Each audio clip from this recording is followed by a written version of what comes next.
Hi everyone, Vacha here from Recording Studio 9, and thanks for joining me again today in this over my shoulder workshop where I'm going to show and demonstrate how we're going to use the built-in effects of our Behringer UFX1604, which also applies to the 1204 mixer audio interfaces in our DAW.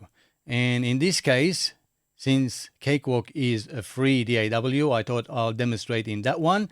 I do have a project loaded in Cakewalk. So we're going to use the built-in effects to apply to our vocals, which is in our project. This may be a little bit lengthy, but many people ask how I can record and use the built-in effects of the mixer. So here we go without any further delay.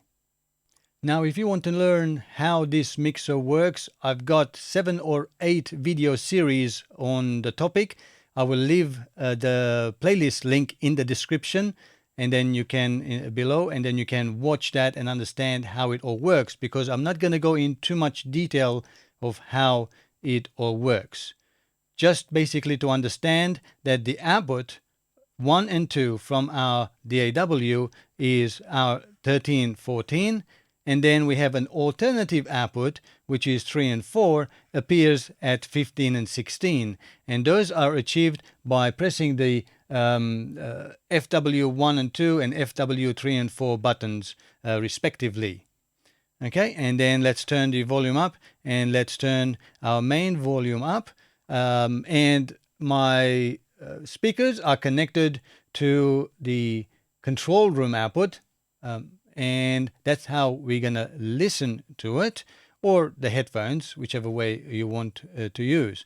So let's have a listen of the song as it normally would actually appear, and how we normally listen anyway. So this is just a song where I've done just basic mixing for this project, and nothing else has been done. And here's our vocal on the last track as well, which we're gonna play around with, and let's have a listen.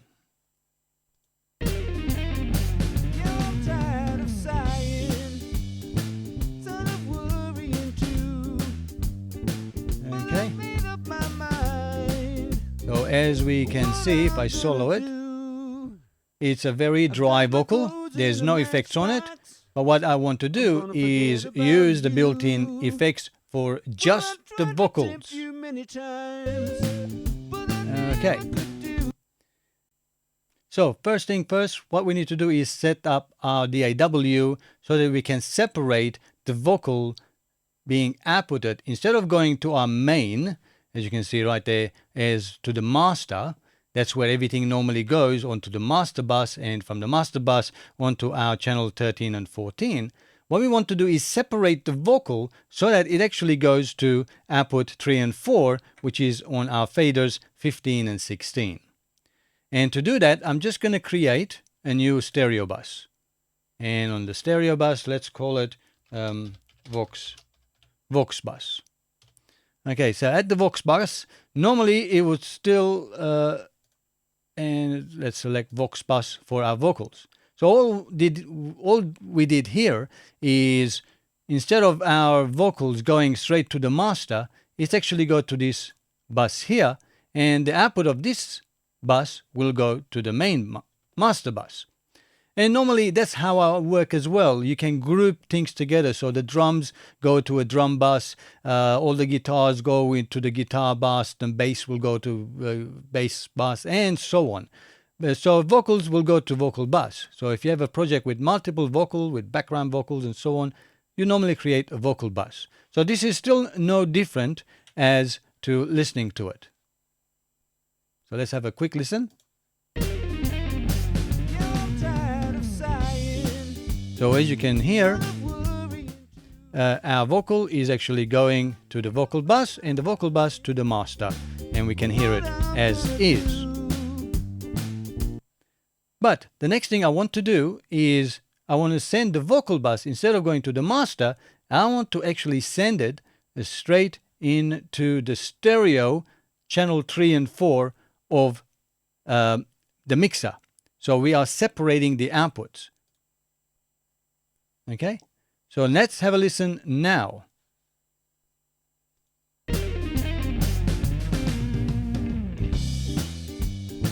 As you can see, no vocals. We can see the vocal levels are going up, but no vocals. And guess what? We can see the LEDs here.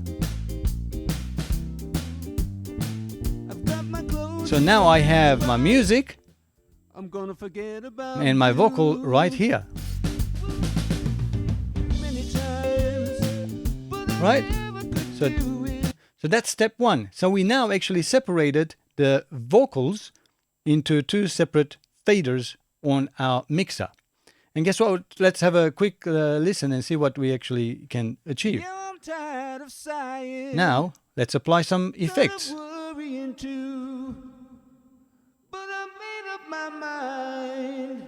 Okay.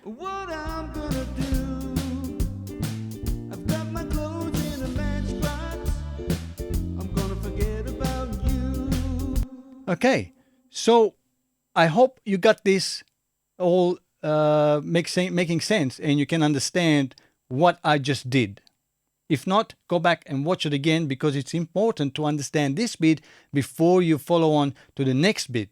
Because what ultimately we want to do is record the 100% wet signal of our reverb without the dry vocals, so that later on we'll be able to mix our dry vocal as well as our reverb recording in our DAW as two separate tracks. So the next step I'm going to take is I'm going to create a new track in my DAW, and I'm going to select inputs 15 and 16 as the stereo. Okay, I can record enable it as well. It's all good. There we go. And I'm going to call this my reverb effect.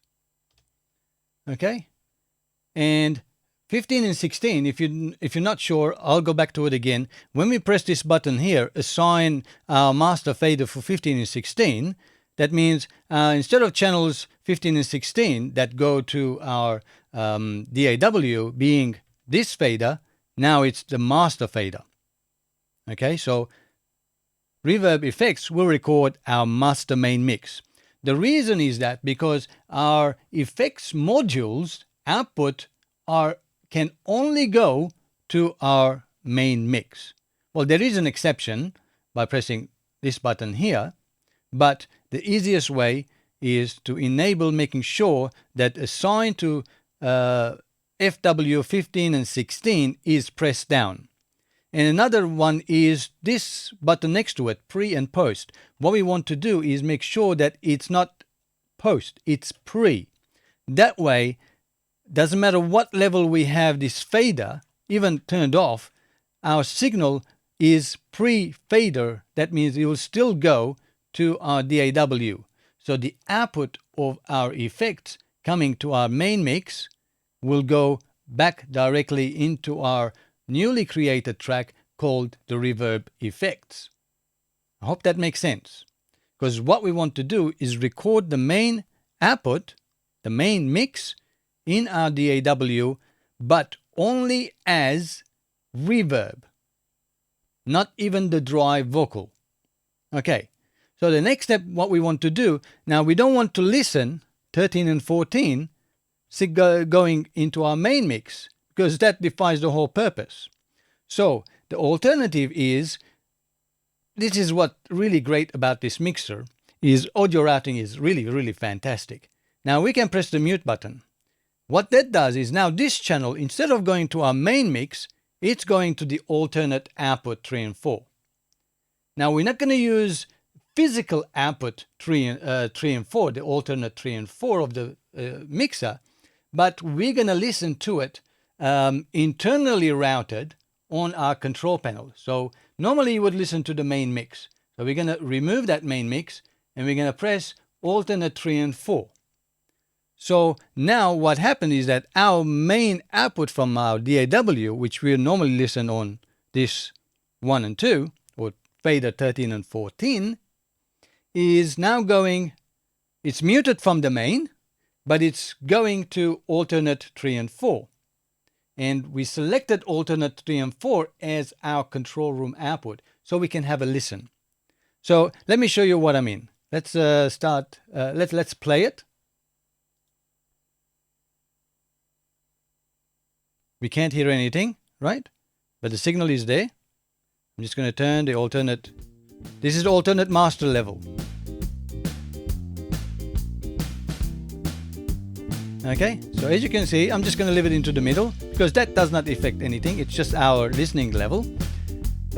So now we can listen to the background music, but has nothing to do with the main faders. And if you want to listen to the main fader,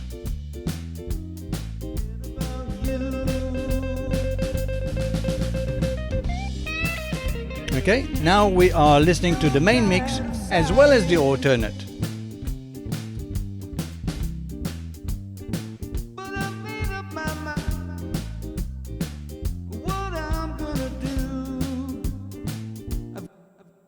Okay, I hope you got this stage all worked out as well.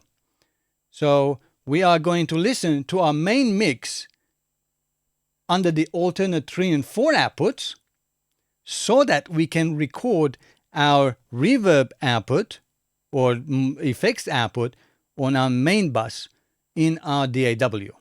So if you haven't got it right, again, go back. Why we are doing that? Because if we don't enable this mute option and send the output to the alternate output, then we're going to end up having the music as well as the vocals going to the main. So ultimately, what we want to do is to send the vocal to the main and only the vocal to the main. And once you've got all that sorted out, then you can continue to the next stage so that I'll show you how we're going to record just the reverb. Okay, we are nearly there. I hope you are learning quite a bit how this all works, because this will give you so much knowledge, and you can be so creative by manipulating the audio routing in your mixer to achieve so much more than what the mixer can really offer. Okay, so we've got all that sorted out. Now, normally, effects are post-fader. So when you apply an effect, the effects level going to your effects module is dependent on your fader level. The more volume you give to your, let's say in this case, to your vocals, the more signal will go to your effects module, so the more effects return will have on your main bus. But what we want to do is we ultimately want to be able to turn our vocal off and only have reverb. So what we need to do is there's a switch next to each of these effects send master knobs. Is pre and post option. So we need to have that as pre. So that way, it doesn't matter what our fader level is, the signal coming through will go to our effects module via our main effects send and into our main bus, but not the dry vocal. So let me demonstrate how that works. I'm going to put it back into post option as what normally you will have an effects set up in a mixer. So let's have a quick listen.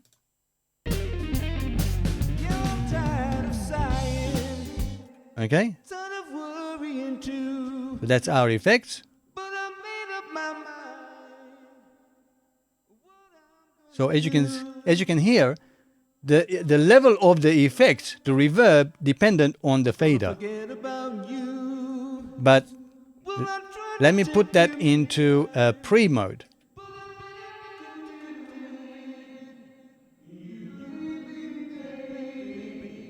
So what we're hearing now is just the wet 100% reverb. And then we can now blend in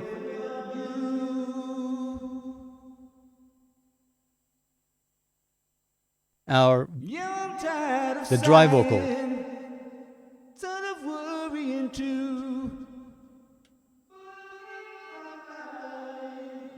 Just the reverb as well as the dry vocal. Okay, now let's do the final stage. So we have it in pre-mode. We can now turn the fader down, turn a little bit more up of our effects send, so we get more signal going to our effects module. And again, this doesn't even matter what this volume is, because that's only for our listening pleasure. Because being in pre-mode, the signal going, that just 100% wet signal going to our last track that I've added, reverb effects, input 15 and 16, will still go. So let's have a listen to that one. Let's look at the levels. So you can see the levels are still going up on our reverb effects channel. Okay, and we can have a listen to it.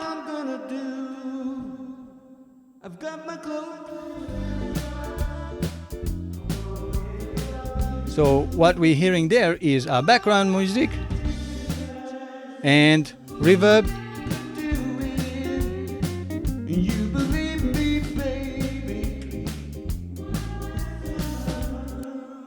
Okay, so let's record, shall we? Because now we know we can record just 100% reverb. Of course, you can go one more step. We can actually apply effects to that reverb. So I'm going to turn the effects on. Okay. And let's turn some of the high frequencies down, some of the low frequencies, and give a little bit more presence with the high mids and a little bit of the low mids. And let's have a listen. So we can use EQ.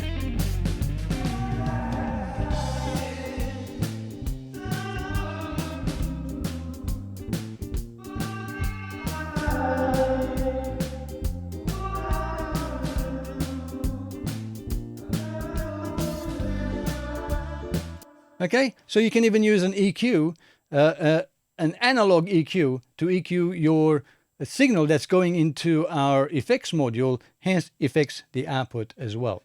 So let's record it now. Just going to turn off that ticking. Ready? Again, because I've got this effects into Unity, clicks in the middle, everything clicks in the middle, even this won't have any effects. So we're going to make sure that our main fader is down, because we don't want the dry signal going to our mains. Our output 1 and 2, or faders 13 and 14, is going to the alternate. So it's not going to go to the main filter or have any effects. We're all ready and good to go. Here we go.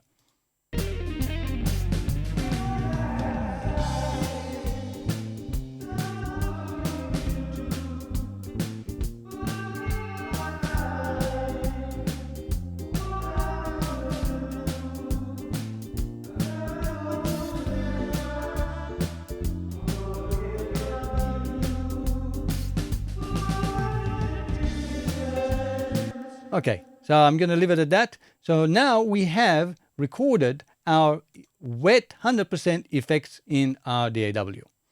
So now we can come back here and switch our vocals back to our master.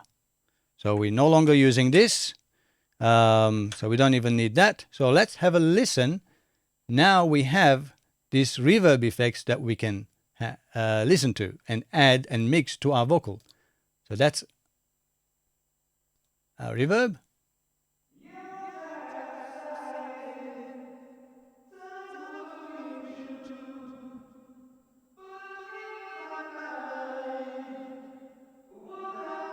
Okay, so that is now 100% wet reverb. And let's mix it to the rest of the song.